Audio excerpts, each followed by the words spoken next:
I was invited doon sana sa Zoom press con, okay? Na Inday Sara, press and blogger actually, may mga bloggers doon. So, yun nga, kasi kanina nung nag-vlog tayo about doon sa ating yung title natin na sasabotahin si Inday o sinabotahin si Inday dahil nga pinatayan ng ilaw o ng power supply o ng kuryente. So true enough ay konfirmado dahil dito sa letter na inirelease din ng Office of the Vice President na talagang pinatayan ng kuryente si Inday Sara doon sa Kongreso. So ngayon, mga kababayan, so ito na nga mga kababayan, kailan to sinend sa akin? Ang oras ng sinend sa akin ay around 11:30 ng oras ko dito sa Jamaica. So, ito, 2:11 a.m. tulog na ako. Sinandan ako ng media advisory, VP Sara Duterte, via Zoom, November 22, 2024, 6 p.m. So, alas 3 yun ng hapon, ng madaling araw dito. Alas 3 ng madaling araw dito sa akin.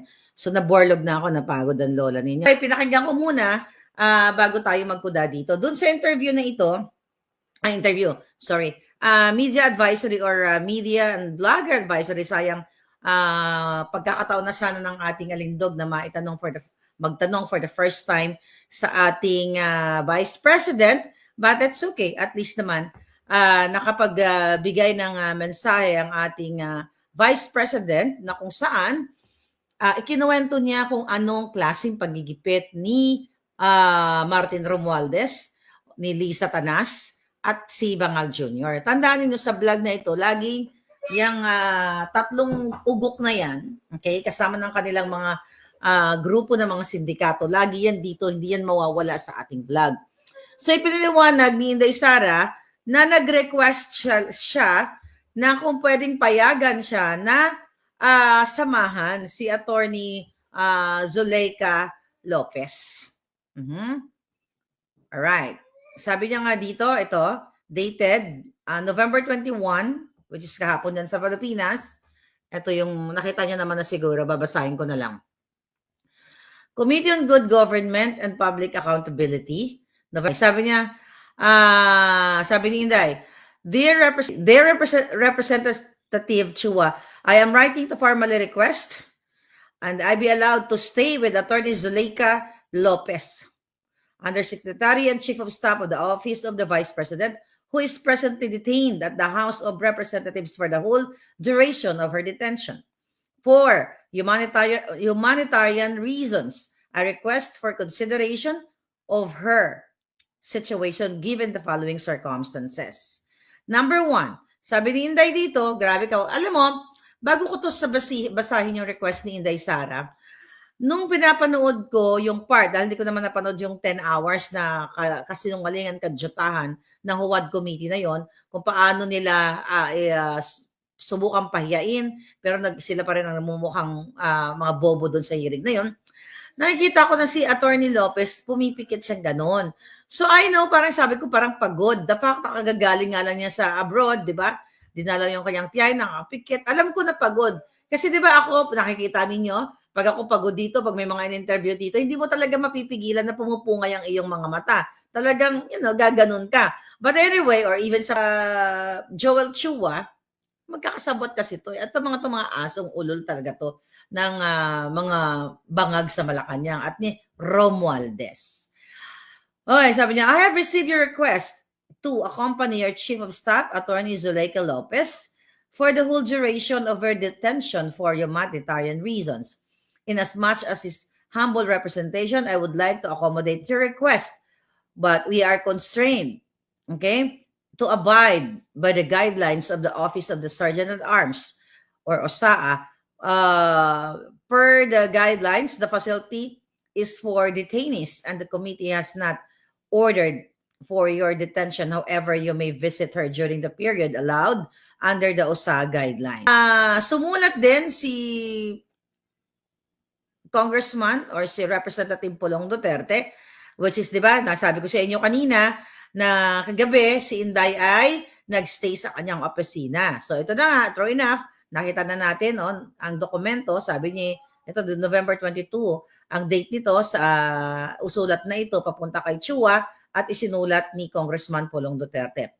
Sabi niya, this representation is writing to respectfully inform you that I have given my sister, Vice President Sara Duterte, for unconditional permission to stay indefinitely in my office to discharge her day-to-day duties. The Vice President's stays will also correspond to her visits to USEC Zuleika Lopez and other OVP personnel who are currently detained under the custody of the Congress Office of the Sergeant at Arms in the Legislative Security Building of the House of Representatives. I guarantee that no illegal acts or unlawful activities shall be committed by the Vice President, her security, and other personnel during her stay. So, yung nagchika-boom-boom sa atin na mga insider ay talagang totoong yun na nga, pinatayan ng kuryente si Inday Sara dahil dun sa kanyang 1 hour, more than an hour media advisory or press briefing, press blogger briefing few hours ago, ay sinabi niya doon na kinakausap siya na papatay na daw nila yung ilaw kasi gusto nilang ang kuryente, kasi gusto nilang ganun daw yun yung mga ginagawa sa Congress para makatipid. Di ba? Kaya ang sagot ni Inday, patayin nyo na rin yung tubig. Di ba? Putulin nyo na rin yung tubig. Iba din talaga to si Vice President. Putulin nyo na rin, sir, yung tubig. I wish I can be like her, no? Na ang lakas mga asar.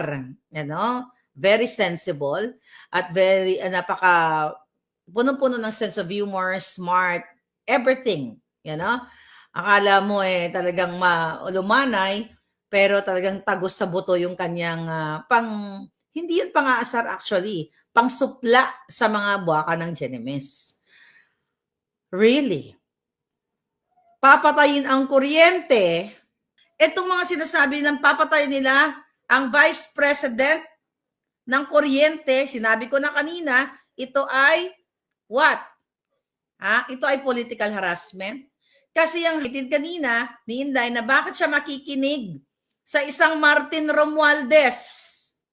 Sa mga dinadakdak ni Martin Romualdez, no, dapat magkapunta na lang dyan sa Kongreso, magpaliwanag ni Inday na dito, nailagay na yan sa Korte ng Amerika na tumanggap sa dokumento, sa Korte ng Delaware Court na siya ay sangkot o tumanggap ng multi-million dollars na bayad sa kanya suhol sa paggamit, pang-aabuso ng kapangyarihan para gipitin ang Okada, Manila. Pero hindi yan ang topic natin dahil nabanggit lang ni Inday yung bribery.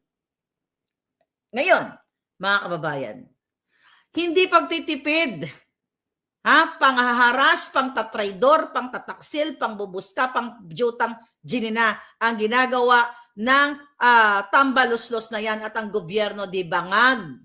Kaya nga sabi ni Inday, during that media briefing, or press conference, Zoom press conference, mga kababayan, ang sabi niya, sir, sige, okay lang, patayin nyo lang din yung tubig. Parang ganun yung konteksto, basta lang meron kaming sasaksakan ng like charging station, something.